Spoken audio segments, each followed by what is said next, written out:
नमस्कार। आज आम बड़का डाली को लेकिन गोटे सुंदर रेसिपी बनैबा सांबर। तो सांबर तो समस्त की निश्चय भल लगुव। आ देखु परिवार अच्छी आमर छुई बरगुड़ी गाजर कखारू मूला एमती सब मुझे आपड़ जदि अलग किसी भी चाहती कोबी हो तो नहीं पारे। एवं कड़े सोरिष तेल दे 1.5 चामच से पंच फुटण और 2टी सुखा लंका देदेबा। से टिके फुटी आसला से देदेबा टिके भृसंग पत्र। यहाँ गोटे साउथ इंडियन डिश एटा तो बिना भृसंग पत्र हो पारबनी तो निश्चय देवे। एबे आमे गैस फ्लेम को लो करके परिबा को देदेबा। आपणकर डाली जी क्वांटिटी बड़ी आपड़ ताकू देखिकी परिबा नहीं पारे। हाफ चामच भी कम अच्छी हलदी गुंड देदेबा लुण देदेबा। बर्तमान परिया जी दरकार मुझे लुण देती काश्मीर रेड चिली टिके आउ देदेबा टिके हाफ चामच कम जीरा गुंड सब मसला को देके टिके मिक्स करनबा। तापर से गोटे मीडियम साइज रो पियाज को देबा। सबू जिनस आम एमती पतला पतला और लंबा लंबा करके काटिबा। एबे से टमाटो को भी आमे ऐड करदेबा। पियाजटा ये टिके लेट रे देबा। गोटे कप पाखापाखि पानी देकी ताकू आमे कवर करके छाड़ीदेबा। फुटिया को छाड़ीदेबा। फुटिला जो पानी प्रथम फुटण आसीजिव तो आमे ताकू कवर खोलिकी कौन करना टिके सांबर पाउडर से 1.5 चामच देदेबा। मिक्स करके एबे परिबा सबू को आमे सिझाई नेबा बा फुटिया पई छाड़ीदेबा। गैस रो फ्लेम आमर हाई रे अछि।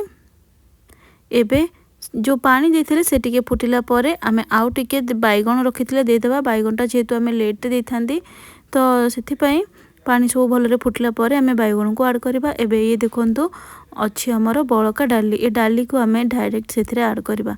हरड डाली ही आमे जदि बळी जाईछि सेथिरे ही सांबर प्रस्तुत करि परिबा। भलरे मिक्स करनबा। तो देखंतु परिबा जेतोळे आमर 50% सिझी आसीबो आपण सेही समय रे जाईके डाली को देबे।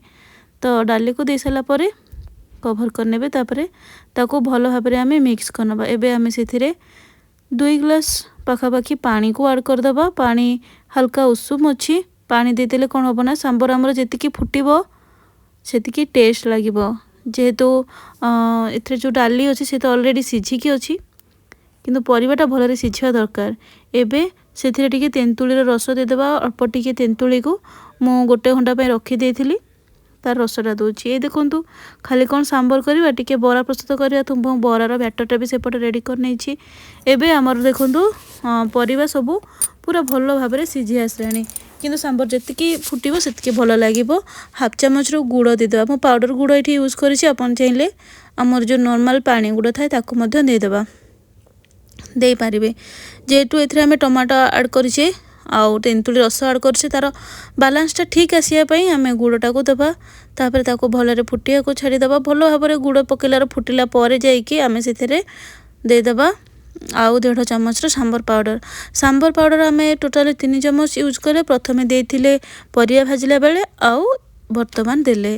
एबे ताको आमे चेक करिबा। देखो डाली परिया भलरे मिसी साराणी आ बहुत भलरे सिझी मते जाइछि। सेतिरे गोटे फाइनल छुंका भी देबा। सोरिष तेल दे सारा परे आमे हाफ चामच जीरा और सोरिष को ऐड करके सेतिरे आमे भृसंग पत्र को दे देबा आ ताको लो फ्लेम रे फुटिया पई छाड़ देबा। से फुटी गला परे आको आमे ए फुटुथबा सांबर रे ऐड कर देबा। तो मो से फुटनटा ऐड कला परे से भिडियोटी कटि जाइछि सो भेरी सॉरी मु ताको एथरे ऐड कर देथिली आ फुटै ता परे मध्ये आ 2 मिनिट आमे फुटै देबा। हमर ए सांबरटी रेडी हे गला। मैक्सिमम आमे बळका डाली को बेले बेले फोपाड़ी मते देथांती तो ताको न करिके आपण एमती सांबर बनांतु आ ता संगे बरा किंबा इडली आपण बनेकी सकाळे ब्रेकफास्ट प्रस्तुत करंतु। जदि आपण मानको ए वीडियोटी भल लागिथिबो ताहाले लाइक कमेंट और मो चैनल को प्लीज सब्सक्राइब करनेबे। तो देखिले ना बड़का डाली रे केते सुंदर भाव में सांबरटी बनी गला आ सतरे एटा बहुत टेस्टी मते लागुथला आ मु भी एटा ब्रेकफास्ट रे ही बनैछि। तो यहपरी भाव में बरार बैटर तो आगु रेडी होकी थिला तो से मु बरा मध्य प्रस्तुत करदेली। ए रेसिपीटी आपन थरे प्रस्तुत करंतु केमिति लागुछि मते कमेंट करके जणांतु। बहुत ही कम समय रे एटा बनि जिवो। एबे हमर बरा रेडी सांबर मध्य रेडी। आज पई एतिकी रोजी। नमस्कार। जय जगन्नाथ।